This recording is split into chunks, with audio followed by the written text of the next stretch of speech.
안녕하세요. 철진한 신문을 읽어주는 남자 임병환입니다.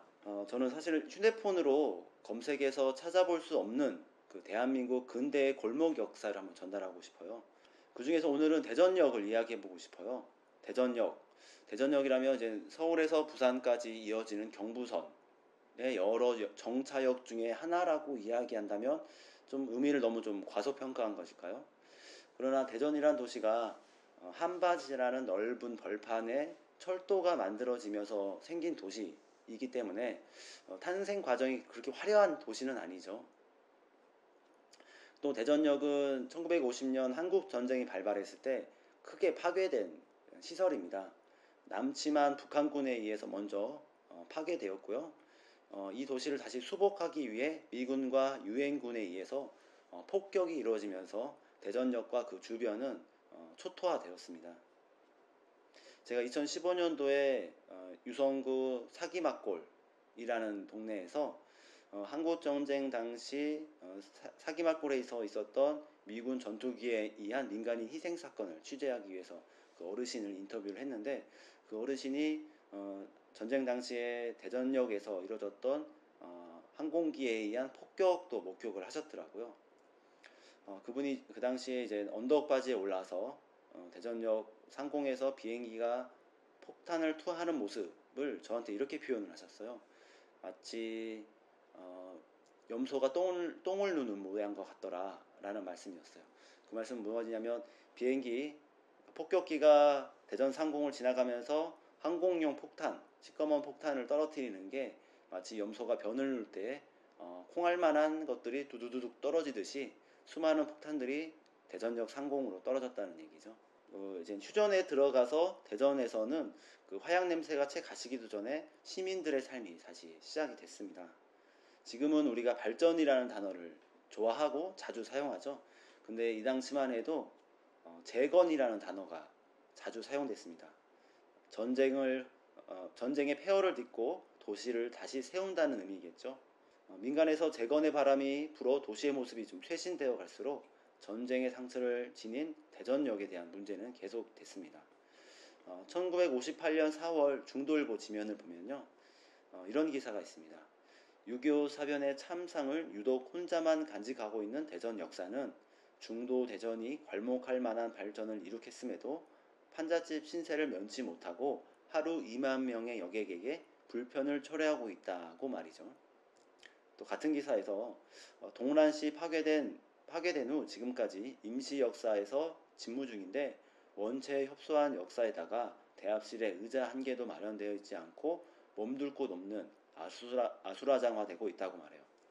또 철도국 입구에는 우마차 대기 장소로 사용돼 불결하고, 특권층 관계자들이 역전에서 상행위와 그리고 철야 영업하는 다방 음식점이 중도 대전에 맞지 않다고 당시 기사에 58년도 기사에 지적하고 있습니다. 이러던 와중에 이제 드디어 58년 후반에 대전역이 착공을 합니다.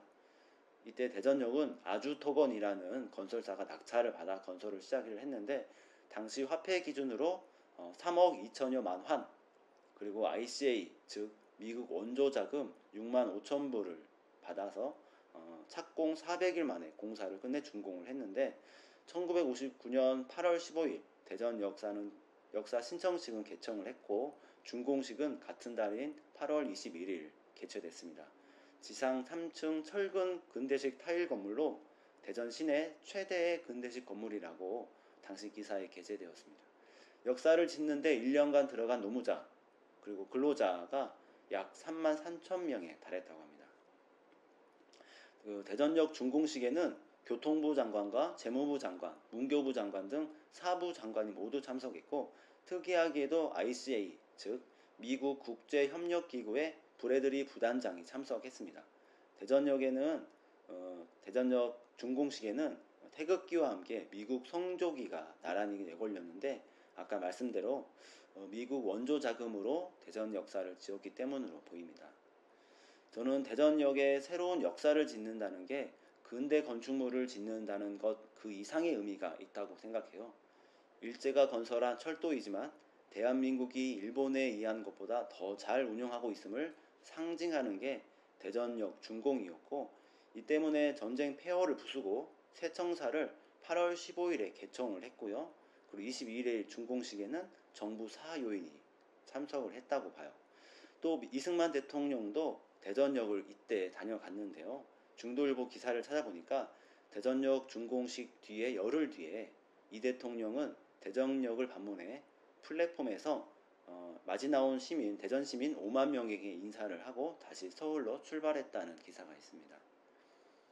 이맘때 대전역 광장에서 가수들이 공연을 펼치는 시민의 밤 행사가 열렸는데 아무래도 대전 역사 준공을 기념하기 위한 행사였겠죠. 포출보 HLKI, KBS의 전신이죠. 대전 KBS가 전속 가수들을 초청해 대전역에 무대를 설치하고 공연을 펼쳤는데 근래 보기 드문 대성황이었다고 당시 기사에 전했습니다. 이때 철도는 근대에 대전 시민들이 어떻게 생활했는지 보여주는 척도이기도 한데요. 이때 대전역에는 보건열차라는 게 있었어요. 의사와 간호사들이 이용하는 그런 기차가 아니라 1958년 신문을 보면요. 7월, 8월 무더위가 기승을 부리는 때 주말에 이 보건열차가 운행됐습니다. 대전역에서 신탄진을 하루 4차례 왕복했고요. 여름철 욕장이 없어 곤란을 받는 대전 시민들에게 피서를 겸한 보건 생활의 편의를 제공해 되었다라고 당시 기사에 이렇게 설명되어 있습니다. 또 그 당시에 신탄진에는 금강이 흐르고 이곳에 수영장이 있었습니다. 맞습니다. 이제 금강 수영장까지 왕복하는 기차가 대전역에서 운행한 것인데 이제 가서 더위도 좁고 강물에 몸을 씻을 수 있으니 보건열차라고 이름을 지은 것입니다. 앞서 흑성동까지 운행하는 보건열차가 있다고는 설명도 있습니다. 예, 오늘은 여기까지입니다. 중도일보는 1951년부터 대전, 충남, 그리고 충북까지 에서 발행한 지역신문인데요. 1951년, 그러니까 50년대 후반부터 발행한 신문들이 PDF 형태로 잘 보존되어 있습니다. 그래서 이러한 신문에 담겨있는 내용들을 또 우리가 유익하게 또 받아들일 수 있는 정보를 간추려서 방송을 만들어서 전달해 드리겠습니다. 다음에는 다른 주제를 가지고 설명드리겠습니다.